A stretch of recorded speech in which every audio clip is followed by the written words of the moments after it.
Devenu comment dans ma vie? Je ne supportais pas d'aller à l'église. Moi, je combattais les églises. Il y avait une église à côté de nous et je prenais des baffles et je mettais contre l'église et je mettais du MC Hammer. Et en ces temps-là, il y avait une chanson de MC Hammer qui disait « Pray, pray ». Il rappait sur la prière, mais pour le diable. Et je leur mettais maintenant « Priez, priez » de MC Hammer. Et le pasteur là était pauvre. Il n'avait même pas de baffle, ni de micro. Il sortait et me disait « Marcelo, toi, arrête ta musique ». J'ai dit « Oh, pasteur, que ton Dieu t'achète des baffles. Ici, c'est chez nous. » Et il me maudissait. Ah oui, je ne supportais pas les hommes de Dieu. Quand tu as la sainteté, en moi, j'avais envie de donner les coups à tous ceux qui craignaient Dieu. Si seulement tu dégages la présence de Dieu, j'avais envie de donner des coups. Pourquoi? Parce qu'à l'âge de 10 ans, j'ai eu une apparition des sorcières qui sont venues me bouffer. Vous qui ne croyez pas que la sorcellerie existe, que les démons existent, que le diable existe, vous vous trompez. J'étais endormi sur mon lit et j'ai vu traverser le mur des femmes, une dizaine de femmes, habillées en cagoule, en train de chanter en Swahili. Le Swahili, c'est l'une de nos langues au Kivu, parce que j'ai grandi au Kivu. Elles chantaient en Swahili, Wangu Marcelo, Nakula Marcelo. C'est-à-dire, Marcelo est à moi, je vais manger Marcelo. Et pendant que ces femmes chantaient, mes frères, elles jouaient un tam-tam. Vous voyez les tam-tams du village là? Je vous dis, dans la coutume africaine, il y a beaucoup de sorcellerie. Hein. C'était du sang vraiment là, un tam-tam satanique. Et il y avait une casserole dans le vide qui était en train de bouillonner sans feu. Ah oui, la lévitation. Et qui bouillonnait dans le feu, sans feu. Et j'ai vu mon esprit aller dans la casserole. Plus elle chantait, plus je sentais mon esprit aller dans la casserole pour être mangé. J'étais bloqué, paralysé. Je n'arrivais même pas à causer avec mon frère qui dormait avec moi. Je ne pouvais même pas le bouger. J'étais éveillé. C'est pas que je dormais, je voyais, je vivais en live l'expérience. Et en ces temps-là, je priais quelque part. J'évite de citer le nom parce que je suis en cessez-le-feu. Je priais quelque part. Alors quand je priais là-bas, on n'avait que 2 prières. Soit tu salues maman, soit tu dis notre Père. J'ai salué maman. Maman ne m'a jamais répondu. J'ai resalué. Resalué, je vous dis, maman vraiment ne répondait pas. Arrêtez de saluer maman.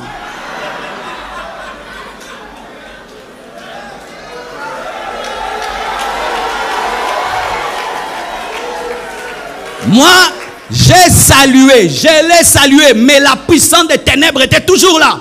Et puis j'ai pris ma deuxième prière, qu'on nous avait enseignée là-bas. Notre Père, qui es aux cieux, que ton nom soit sanctifié, que ton règne vienne. Quand j'ai dit que ton règne vienne, à l'instant, elles ont disparu. La casserole a disparu. Ça, c'est une vraie prière. Ça, c'est la prière de la Bible. Ça, c'est la prière de la Bible. Mais malgré qu'elles ont disparu, je ressentais leur présence. Et j'ai couru voir mes parents. En ces temps-là, mes parents ne priaient pas. Ils ne connaissaient pas Dieu. Et j'entre dans leur chambre. J'avais 10 ans. J'étais un garçon très fier. Mais j'entre dans la chambre. Je dis, il y a des démons qui m'attaquent. Les sorciers sont là. Ils ont cru que c'était le rêve d'un enfant. Chers parents, faites très attention. Lorsque vos enfants vous racontent leurs rêves et leurs cauchemars, il se peut qu'ils vivent des expériences réelles, mais vous rationalisez tout. Et alors ils me disent, alors qu'est-ce que tu as fait pour qu'ils puissent partir? Ah, j'ai salué maman, ça n'a pas marché. Et puis j'ai dit notre Père, ça a marché. Ok, va rentrer. Et puis si ça vient encore, tu pries notre Père. J'ai dit jamais. Et puis ça ne marchait pas encore. Je vais dormir entre vous. Quand j'ai dit, je vais dormir entre vous, ils ont dit non. Marcelo est très fier. Jamais il nous a proposé ça. Comment il peut accepter là? Donc c'est réel. J'avais la chair de poule. Et puis ils m'ont emmené. Il y avait 2 personnes qui habitaient chez nous qui étaient de la famille, mais qui étaient dans le fétichisme. Et quand ils m'ont emmené chez elles, elles ont dit, nous sentons des présences maléfiques. Et pendant que je parlais, je voyais en vision un homme blanc et une femme noire qui me parlaient, qui me disaient, qu'est-ce que tu penses? Parce que tu leur dis, nous finirons par t'avoir. Et moi, je devenais l'interprète. Je commençais à dire, on me dit ceci, on me dit cela. J'étais comme entre ces esprits et ma famille. Et eux, au lieu de prier, ils ont fait une scarification, des scarifications au niveau de mes mains, au niveau de ma tête, au niveau de mes chevilles. Et ils ont mis de la poudre et ils ont parlé. Il n'est pas de votre famille, vous n'allez pas la voir. Et tout d'un coup, ces esprits sont partis. Et moi, j'ai oublié. Mais vous savez, de l'âge de 10 ans à 15 ans, J'étais rempli d'une haine pour Dieu. Je ne savais pas pourquoi. Donc si tu es pasteur, j'ai envie de te taper. Si tu me prêches, j'ai envie de te gifler. Je ne supportais pas les choses de Dieu. Mais partout où j'allais, j'étais leader. Si je vous trouve en train de jouer au foot, je vous dis, donnez le ballon ici. Vous allez me donner. Je vais vous commander. Partout où j'allais, je disais, je suis leader. Alors que c'était des démons. Il y avait dans mon cœur une pierre, je vous dis une pierre. Un orgueil contre Dieu, comme si Dieu était mon égal. Je ne pouvais pas m'humilier devant lui. Des fois même on venait nous prêcher à la maison. Si tu me prêches, je viens, je m'assieds sur la coudoir où je vais me changer. Je porte une courte culotte si tu es une fille et je suis là, je te distrais. J'allais même dans les églises pour draguer les filles. Tu t'imagines ça? Et alors comment j'ai été transformé, mes frères? Chaque année, on allait en vacances. C'était chez qui? C'était chez l'homme le plus riche de notre famille. Et c'est là que j'étais bouleversé. C'était l'homme le plus riche de la famille, le plus beau. Il était tout le temps en boîte, il avait tout l'argent qu'il fallait. Il était beau, il avait tout. Et c'était mon modèle. Je me disais, quand je serai grand, je serai comme tonton Popé. Il est riche, il s'habille bien, il a tout ce qu'il veut. Moi aussi, je serai comme lui. Mais un jour, mon oncle qui revenait tous les jours, enfin avec des nouveaux albums, des tels musiciens, il revient voir mon père, il commence à prier, il commence à entonner la musique chrétienne. Et mon père lui dit, mais qu'est-ce que tu as toi? Tu pries maintenant dans ces églises-là, binzambi comme on appelle chez nous. Il a dit, non, j'ai reçu Jésus, j'ai tout arrêté. Ah, mais moi j'étais déçu. J'ai dit, pourquoi tu m'as fait ça? Moi qui voulais être comme toi, maintenant tu pries. J'étais déçu. Parce que quand j'allais en vacances chez lui, comme il était l'homme le plus riche du coin, j'étais le neveu de l'homme le plus riche. Tu t'imagines comment on nous traitait? Et puis, il nous a tendu un piège. Il a organisé des vacances encore chez lui. Et tous, nous sommes allés. Et là-bas, il a invité beaucoup de pasteurs. Beaucoup d'intercesseurs. La maison était remplie de prières. Tu vas là, rakababa, tu vas rababa. C'était les pires vacances de ma vie. Je me disais, mon Dieu, qu'est-ce qu'il a fait? Tu vas là, on prie, venez, on va prier. Et on nous mettait là ensemble. Et un pasteur au milieu. Et puis il nous faisait prier l'un après l'autre. Et puis il ferme les yeux. Et puis il dit, le frère Marcelo va prier. J'ai fait ça. Priez. Moi, votre frère, je ne suis pas votre frère. Même par respect, je n'ai pas osé faire la prière. Et puis il ouvre les yeux. Marcelo prie. J'ai dit, moi, je ne suis pas frère. Prie toi-même, pasteur. Il a prié. Et puis il dit, Marcelo, pourquoi tu es comme ça avec Dieu? J'ai dit, pasteur, regarde, dans votre église là, est-ce qu'il y a un métier? Il dit, non. Pourquoi tu veux que ce soit les premiers métiers de l'église? Tu vois, nous, cette peau ne prie pas. Nous, on aime pudique, on aime les femmes. Tu connais, non? Alors moi, si je commence, je vais abandonner. Ça ne sert à rien. Moi, je ne peux pas prier. Je suis mauvais. Va prêcher les autres. Ouais. Moi, j'étais toujours sincère. Depuis que j'étais païen. Toujours sincère. Toujours sincère. Et vous savez comment Dieu m'a eu? Ah, dites atmosphère. Maman, lorsque les choses vont mal dans ta maison, même si les enfants ne t'écoutent pas, change l'atmosphère. Change l'atmosphère, change l'atmosphère. Il y avait l'atmosphère de la présence de Dieu partout. Alors un jour, je vais me laver pour m'habiller, sortir voir ma copine et j'entre dans la salle de bain. Normalement, je finis de prendre mon bain, je vais sortir de la salle de bain. Devant la porte, je vois une forte lumière, mes frères. Une forte... Chaque fois que j'en parle, c'est comme si c'était hier. C'est ce qui a marqué toute ma vie jusqu'à aujourd'hui. Je ne joue pas avec les choses de Dieu parce que moi, je n'ai pas seulement cru par la foi, même j'ai cru aussi par la vue. Une lumière m'apparaît comme un soleil en plein midi, mes frères. Et une voix sort de la lumière comme un baffle. Marcelo, convertis-toi. Frère, j'étais là.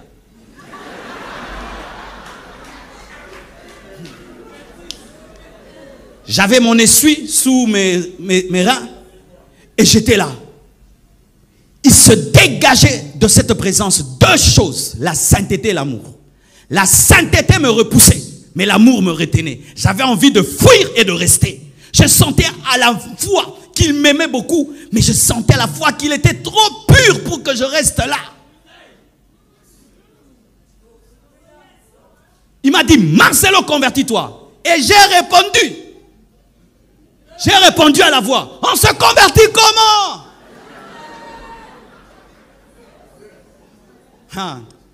C'est pourquoi ne condamnez jamais un homme. Vous ne savez pas ce qu'il vit dans le secret. Ne condamnez jamais celui-là, il est allé en enfer. Si tu ne sais pas ce qui est arrivé avant sa mort, il se peut qu'avant même de rendre l'âme, il a pu donner sa vie à Jésus-Christ. Si j'étais allé dans cette salle de bain et je n'en étais pas sorti, qui aurait cru que j'y avais rencontré Jésus-Christ? Convertis-toi. Et je te réponds, comment on se convertit? Et puis il me répond, souviens-toi des paroles de mon serviteur Jean. Jean, c'était le seul pasteur qui tolérait mon orgueil et qui arrivait quand même à m'aimer. Continue à aimer ce païen-là, qui t'insulte, qui crache sur toi, qui te ridiculise quand tu vas prêcher chez lui.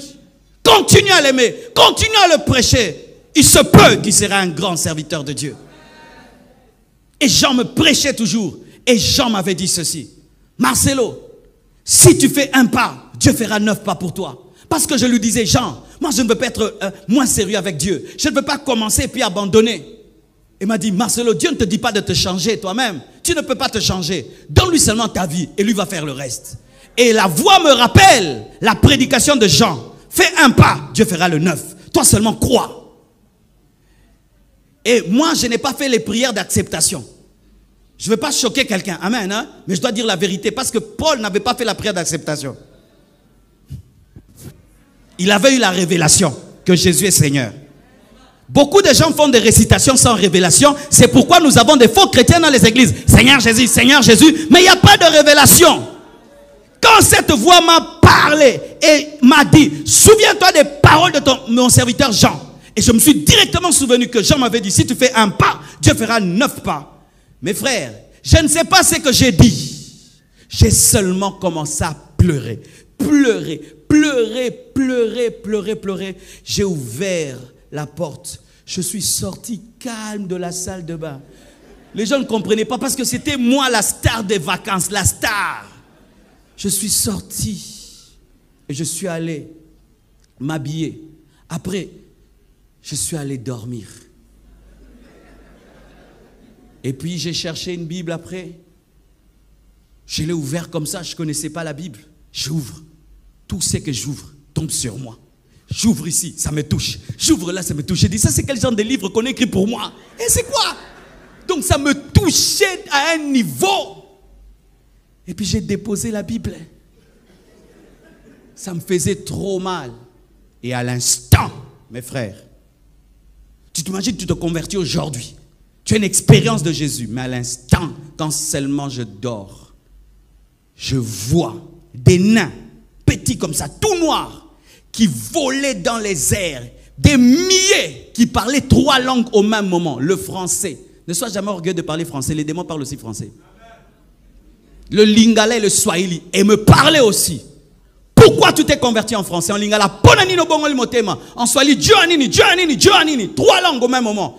Et ces esprits venaient en colère, en trombe, sont entrés dans ma chambre. Et j'ai vu que ces esprits venaient des villages. C'était quoi? Quand j'avais 10 ans. Quand j'avais 10 ans, la poudre qu'on avait mis en moi, c'était des esprits du village qu'on avait mis en moi. Et ces esprits-là, donc pendant 5 ans, étaient avec moi. Ce sont ces esprits qui me rendaient orgueilleux, incrédule, jaillissaient Dieu. Comme tu es là, il y a certaines choses que tu fais, ce sont les démons. Ce sont les démons qui te poussent à mener cette vie. Tu penses que c'est ton caractère, alors que ce sont des démons. Et ces esprits se sont manifestés directement. Mes frères, ces esprits se sont retrouvés en dehors de moi. Sans prière de délivrance. Lorsque ta conversion est profonde, les démons partent. Je te dis la vérité. Quand ta conversion est profonde, les démons partent. Les chrétiens aujourd'hui, on les délivre, on les redélivre. Pourquoi? Vous n'êtes pas profond dans votre repentance. Jésus a dit, le prince de ce monde vient, mais il n'y a rien de lui en moi. Et ces esprits sont venus, comme s'ils contrôlaient ma vie. Et quand ils sont venus, ils m'ont pris pour me tuer. Mes frères, l'homme est réellement un esprit possédant une âme habitant un corps. Touchez vos corps. Une enveloppe, mes frères. Une statue. Une statue, ce corps. Il suffit que l'âme quitte ce corps. C'est une statue. Une statue. Quand ces esprits sont venus, j'ai vu que ces esprits me sortaient de mon corps. Mes frères, et je commençais à mourir. C'est pas que j'ai fait un voyage astral, hein? Amen. Hein?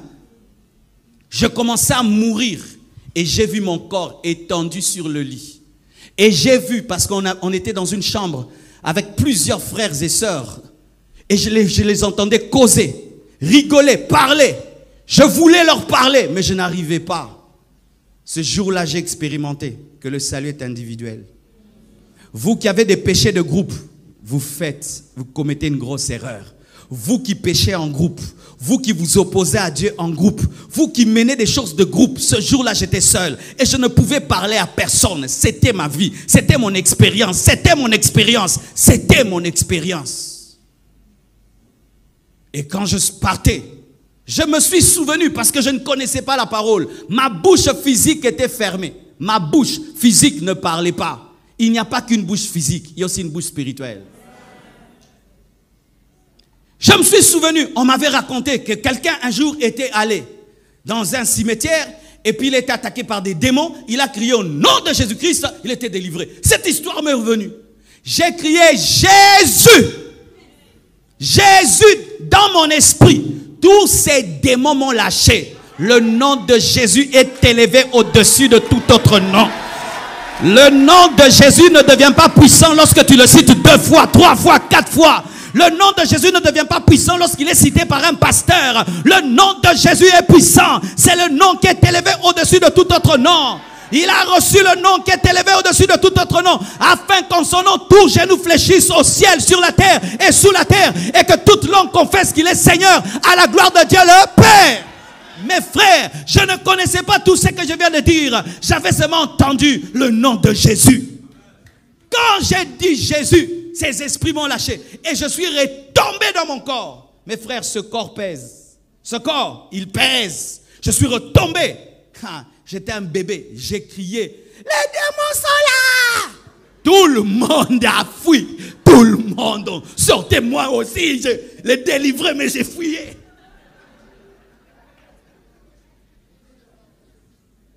Et vous voyez, dès le début de ma vie chrétienne, je n'ai pas eu le temps de blaguer. Après cette expérience, je suis allé chercher la Bible. Pourquoi ça m'arrivait? Je lisais. Des livres, je lisais. Tout, je lisais, je lisais, je lisais, je lisais, je lisais, je lisais. Je savais que le monde spirituel existe. Je savais que Jésus existe, que le diable existe. Je savais que la vie après la mort est réelle. Je savais tout ça dès le début de ma vie chrétienne. Et si même il faut que je parle d'autres expériences, quand Dieu m'a appelé, tout le reste, il y a tellement de choses à dire. Mes frères, serviteurs de Dieu, tu ne dois pas servir Dieu parce que l'autre le sert. Tu ne dois pas servir Dieu par compétition, par rivalité. Tu ne dois pas servir Dieu par envie. Ça fait bien d'être devant et d'être sur un tapis rouge. Moi aussi, je deviens un pasteur. Qu'est-ce que Dieu t'a dit? Si tu es un civil, tu vas à la guerre, tu vas mourir, mon frère. Est-ce que Dieu t'a mandaté? Est-ce que Dieu t'a parlé? Lorsque Moïse s'est tenu devant Dieu, il a dit, je dirais, qui m'a envoyé? Au nom de qui? Tu vas au nom de qui? Quel est le nom de ton Dieu? Quelle est la révélation de ton Dieu? Quelle est l'expérience que tu as eue? Un homme de Dieu doit avoir une expérience profonde de conversion. Pas d'abord dans l'appel de conversion. Car si ton appel est raté, ton ministère est raté. Nous avons des hommes de Dieu qui ont été des mauvais chrétiens. Des mauvais fidèles. Quand il était fidèle au banc, il ne priait pas. Quand il était fidèle au banc, il n'évangélisait pas. Quand il était fidèle au banc, il était un mauvais frère. Même son pasteur a un mauvais témoignage de lui. Et il devient pasteur. Tu seras un mauvais pasteur. Avant d'être pasteur, tu dois d'abord être un vrai converti. La Bible nous parle d'abord de la conversion de Paul par l'apparition de Christ, ensuite de son envoi. Mais toi, tu es envoyé, mais tu n'étais pas converti. Ainsi, nous avons des bébés spirituels, nous avons des hommes charnels et même des païens devenus pasteurs parce qu'ils parlent bien, il a fait la théologie, il parle le grec, l'hébreu, il parle toutes ces choses, mais pas d'expérience. Et sachez que si tu n'as pas eu une expérience, tu ne feras pas, tu n'amènerais pas les autres à cette expérience-là. C'est pourquoi tu vois un pasteur, il néglige les nouvelles naissances à l'église. Parce que lui-même n'est pas né de nouveau. Mais qu'est-ce que vous avez tout le temps fait recevoir les gens Jésus, hein? Frère? Parce que lui-même, il ne sait pas c'est quoi que d'être naître de nouveau. Il n'accélère pas sur l'évangélisation. Parce que quand il était fidèle, il n'évangélisait pas. Ce qui fait que quand il devient pasteur, il ne va pas évangéliser. C'est pourquoi il ne prie pas beaucoup. Parce que quand il était fidèle, il ne priait pas. Alléluia. Un bon pasteur est d'abord un bon enfant de Dieu.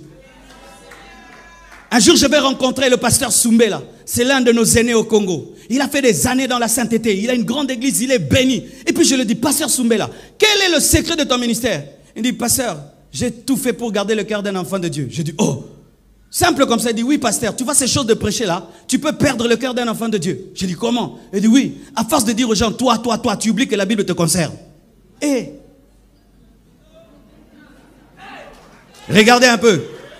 Tu dois prier, tu vois, je suis en mode toi. Rarement nous disons je dois, tu dois, et tu oublies que Dieu aussi est ton Dieu. Ainsi tu te comportes comme l'ami de Dieu, tu oublies aussi que tu es un enfant, tu es aussi l'épouse. Alléluia. Des expériences. Un jour, j'étais en train de prier et puis je vois un ange qui m'apparaît.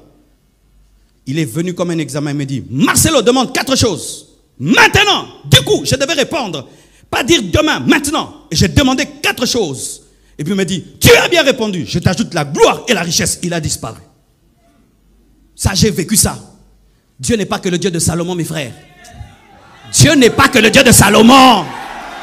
Dieu, moi aussi, j'avais demandé. Je veux même te dire les 4 choses que j'avais demandé. Je peux te dire? Quand il m'est apparu, il m'a dit, demande 4 choses. J'ai dit, je demande une communauté de 100 000 personnes. Et puis j'ai dit, je demande un réveil mondial. Et puis j'ai dit, je demande le salut de toute ma famille. Et puis j'ai ajouté, je demande, après avoir prêché aux autres, que moi-même sois sauvé. Très important. Alléluia. Très important. Il m'a dit, tu as bien répondu. Je t'ajoute la gloire et la richesse. Il est parti.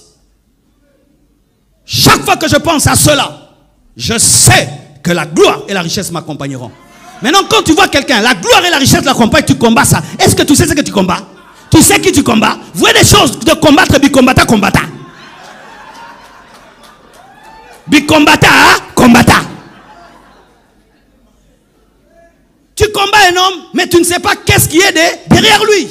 Tu combats Israël, tu ne sais pas que la Shekinah est là. Tu combats Israël, tu ne sais pas que le Dieu de l'arche est là. C'est ça le problème de combattre pour combattre.